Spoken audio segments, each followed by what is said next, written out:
ഉടമസ്ഥന്മാരെ, ഞാൻ മജീദാണ്. നിങ്ങളെ ബൈക്കിന് ഇഞ്ചൻ പണി ഉണ്ടെങ്കിൽ നിങ്ങളത് ശരിക്കും നന്നാക്കാൻ അറിയുന്ന വർക്ക്ഷോപ്പിൽ മാത്രം കൊണ്ടുപോയി കൊടുത്താൽ മതി. കാരണം അല്ലെങ്കിൽ എൻ്റെ ഗതി നിങ്ങൾക്ക് വരും.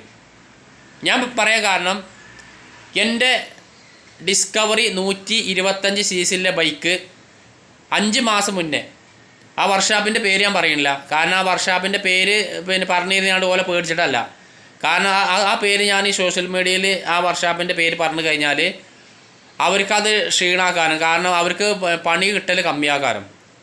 അത് കാരണം പറഞ്ഞാൽ അവർക്കും നമ്മളെമാതിരി ഭാര്യയും കുട്ടികളും ഉമ്മയും ഉപ്പയും അമ്മയും അച്ഛനൊക്കെ ഇല്ല കുടുംബാക്കാരം.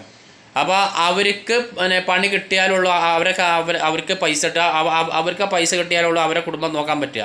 അതുകൊണ്ട് മാത്രമാണ് ആ വർക്ക്ഷോപ്പിൻ്റെ പേര് ഞാൻ പറയാതെ നിൽക്കുന്നത്. അപ്പോൾ ചുരുക്കി പറഞ്ഞാൽ ഞാൻ അവിടെ ഇഞ്ചൻ പണിക്ക് കൊണ്ടുപോയി കൊടുത്തു. അതിൽ ഇഞ്ചൻ പണി എടുത്തുങ്ങാണ്ട് 4ാമത്തെ ദിവസം ആ ഇഞ്ചിൻ്റെ ഹെഡുണ്ടല്ലോ, ആ ഹെഡിൻ്റെ ഉള്ളിൽ കൂടി ഓയിൽ ലീക്ക്. അതിൽ ഞാൻ ഓർക്ക് വിളിച്ചു. അപ്പോൾ ഓല് പറഞ്ഞു, മജീദാക്ക എന്നാൽ ആ വണ്ടി ഇങ്ങോട്ട് കൊണ്ടുവരും പറഞ്ഞു. അതിൽ ആ വണ്ടി അങ്ങോട്ട് കൊണ്ടുപോയി കൊടുത്തുകൊണ്ട് അതിൻ്റെ ഹെഡ് ലൂസാക്കിയാണ്ട് അവിടെ പശ ഇട്ടുകൊണ്ട് പിന്നെയും മുറുക്കി തന്നു.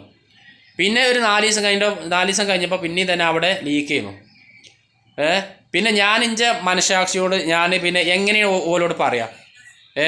നമുക്ക് പറയാനും ഒരു പരിധി ഉണ്ടല്ലോ. ഞാൻ ഓലോട് അതിനെ പറ്റിയൊന്നും ഇപ്പോൾ പറയാൻ പോയില്ല. ഞാനിത് മാസം കൂടുമ്പോൾ ഓയിൽ മാറ്റി ഇങ്ങനെ കൊണ്ടുപോകുകയായിരുന്നു.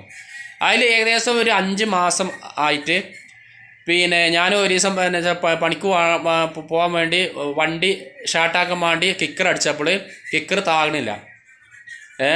അതിൽ പിന്നെ ഒരു മാർഗ്ഗമില്ലായിട്ട് ഞാൻ ഓൽക്ക് വിളിച്ചു. അപ്പോൾ ഓല് പറഞ്ഞു, മജീദാക്കാൻ നിങ്ങൾ ആ വണ്ടി കൊണ്ടുവരും പറഞ്ഞു. അതിൽ ഞാൻ ഒരു ഗുഡ്സ് വിളിച്ചുകാണ്ട് ആ ഗുഡ്സ് കയറ്റിങ്ങാണ്ട് വണ്ടി കൊണ്ടുപോയി കൊടുത്തു. വണ്ടി കൊണ്ടുപോയി കൊടുത്തുകാണ്ട് പോലെ ഇഞ്ചൻ അയച്ച് നോക്കിയിട്ട് ഓലനെ ഇപ്പോൾ പറഞ്ഞാണ് ആ ഇഞ്ചിൻ്റെ ഉള്ളിൽ നെട്ടുണ്ട്. ആ നെട്ട് ലൂസായിങ്ങാണ്ട് ഇഞ്ചിൻ്റെ ഉള്ളിൽ ചാടിങ്ങാണ്ട് അയിക്കൂടി അരഞ്ഞുങ്ങാണ്ട് അത് പീസായി നിൽക്കുകയാണ്. അതിടെ അതിൻ്റെ പീസുകൾ അതിൻ്റെ എന്താ പറയുക, ഇഞ്ചിൻ്റെ ഉള്ളിൽ വയറിങ്ങൊക്കെ ഉണ്ടല്ലോ, ആ വയറിങ്ങിൻ്റെ ഉള്ളിൽ കൂടി പോയിങ്ങാണ്ട് ആകെ അൽക്കുൽക്കൈക്കാണ് അത്. അതിൽ ഓല് പിന്നെ അത് ഫിറ്റാക്കി തന്നു. അതിൽ ഓല് പറഞ്ഞു ഇത് ഇഞ്ചൻ പണി എടുക്കണം പറഞ്ഞു. അപ്പോൾ ഞാൻ പറഞ്ഞു ഇഞ്ചൻ പണി എടുക്കാന്ന് വെച്ചാൽ അതിൻ്റെ പൈസ ചോദിച്ചു. അതിൻ്റെ പൈസ നിങ്ങൾ തന്നെ എടുക്കേണ്ടി വരും പറഞ്ഞു. അപ്പോൾ ഞാൻ അത് ഇഞ്ചൻ പണി എടുത്തപ്പോൾ അത് 7 ഉറുപ്പ്യ ചിലവാണ്. അപ്പോൾ ആ പൈസ വീണ്ടും തന്നെ ഈ 5 മാസം കഴിഞ്ഞിട്ട് പിന്നെ ഞാൻ 7 ഉറുപ്പ്യ കൊടുത്തുകൊണ്ട് അത് ഇഞ്ചൻ പണി എടുക്കണം. അതിൽ ഞാൻ ഓലോട് ചോദിച്ചു, ഞാനെന്നാ ഇതിൻ്റെ എന്നുവെച്ചാൽ എന്താ ഇവിടെ കൊണ്ടുപോയാണ്ട് പിസ്റ്റനൊക്കെ ക്ലിയർ ആക്കണമല്ലോ, അതിനിപ്പോൾ എന്താ പറയുക, എന്നുവെച്ചാൽ അതിൻ്റെ പൈസ ഇൻഡസ്ട്രിയലിൻ്റെ പൈസ ഞാൻ തരാം, നിങ്ങൾ പണിക്കൂലി പണിക്കൂലി ഞാൻ തരൂല, നിങ്ങൾ എടുത്ത് തരുമോ ചോദിച്ചു. അപ്പോൾ പറഞ്ഞു ഞങ്ങൾ 3 ആൾ പണിക്കുണ്ട്, അപ്പോൾ ഞങ്ങൾക്ക് പൈസ ഉണ്ട് ചോദിച്ചു. ഞാൻ പിന്നെ ഒന്നും പറയാതെ ഞാൻ അവിടുന്ന് വണ്ടി കൊണ്ട് പോകുന്നു. അതാണ് ഞാൻ പറയുന്നത്, നിങ്ങളെ വണ്ടിക്ക് ഇഞ്ചൻ പണി വരികയാണെന്ന് വെച്ചാൽ ശരിക്കും അറിയണ വർക്ക്ഷോപ്പിൽ കൊടുത്താൽ മതി.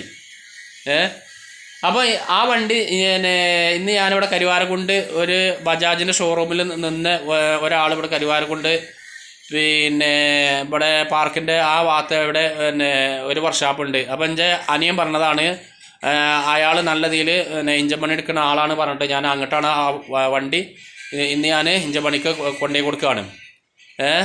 മറ്റോടത്ത് കൊടുത്ത 7000 ഉറുപ്പ്യ സോഹ ഇതൊക്കെയാണ്. അപ്പോൾ ഞാൻ പറഞ്ഞു വരുന്നത്, നിങ്ങളെ വണ്ടിക്ക് ഇഞ്ചൻ പണി ഉണ്ടെങ്കിൽ ശരിക്കും അറിയണ ആളെടുത്ത് കൊടുത്തോളൂ, അല്ലെങ്കിൽ നമ്മളെ പോക്കറ്റിലെ പൈസ പോണത് അറിയില്ല.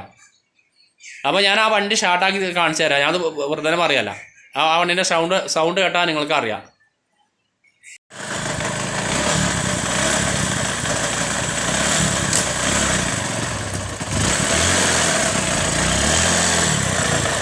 ഇത് കണ്ടില്ലേ, ഇതാണ് ഈ വണ്ടിയുടെ സൗണ്ട്. ഇതിന് 7000 ഉറുപ്പ്യ എനിക്ക് 5 മാസം കൊണ്ട് പോയി എന്നല്ലാതെ എന്താ അതുകൊണ്ട് ഒരു ഉപകാരം കിട്ടിയത്? അപ്പോൾ ഇത് ഞാൻ കരുവാരൻ്റെ ഒരു വർക്ക്ഷോപ്പുണ്ട്, അപ്പോൾ അവിടെ നല്ല ഇഞ്ചൻ പണി എടുക്കുന്ന ആളാണെന്ന് പറഞ്ഞു. അപ്പോൾ അവിടെ കൊണ്ടുപോയി കൊടുത്തു നോക്കട്ടെ. അല്ല വണ്ടി ഇല്ലാതെ പണിക്ക് പോകാൻ പറ്റുമല്ലോ, പണിക്ക് പോകണമെങ്കിൽ വണ്ടി വേണം.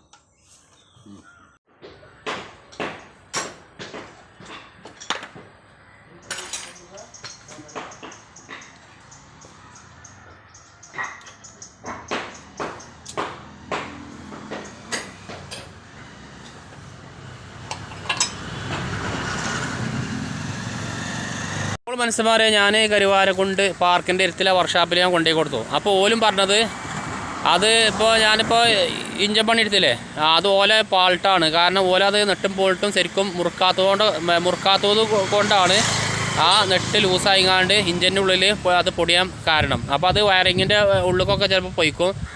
അപ്പോൾ അതുകൊണ്ടാണ് കിടകട സൗണ്ട്. അപ്പോൾ ചിലപ്പോൾ അത് 5 റുപ്യമേ 4 റുപ്യമേ ചിലപ്പോൾ പണി തീരും, അല്ലെങ്കിൽ ചിലപ്പോൾ 7 റുപ്യ വരുന്ന പറഞ്ഞത്. അപ്പോൾ കഴിച്ചു നോക്കിയിട്ട് വിളിച്ച് പറയാമെന്ന് പറഞ്ഞേക്കണേ. എന്താല്ലേ ഇപ്പോൾ അതിന് ആ ഇഞ്ചൻ പണി എടുക്കാൻ ഇവിടുന്നും തിരിമറി ചെയ്തിട്ടാണ് ഞാൻ ആ പൈസ അന്നൊക്കെ കൊടുത്തത്. ഇങ്ങനെയൊക്കെ ഓരോ ആൾക്കാരെ പറ്റിക്കുക പറയുമ്പോൾ. എന്നാൽ ശരി.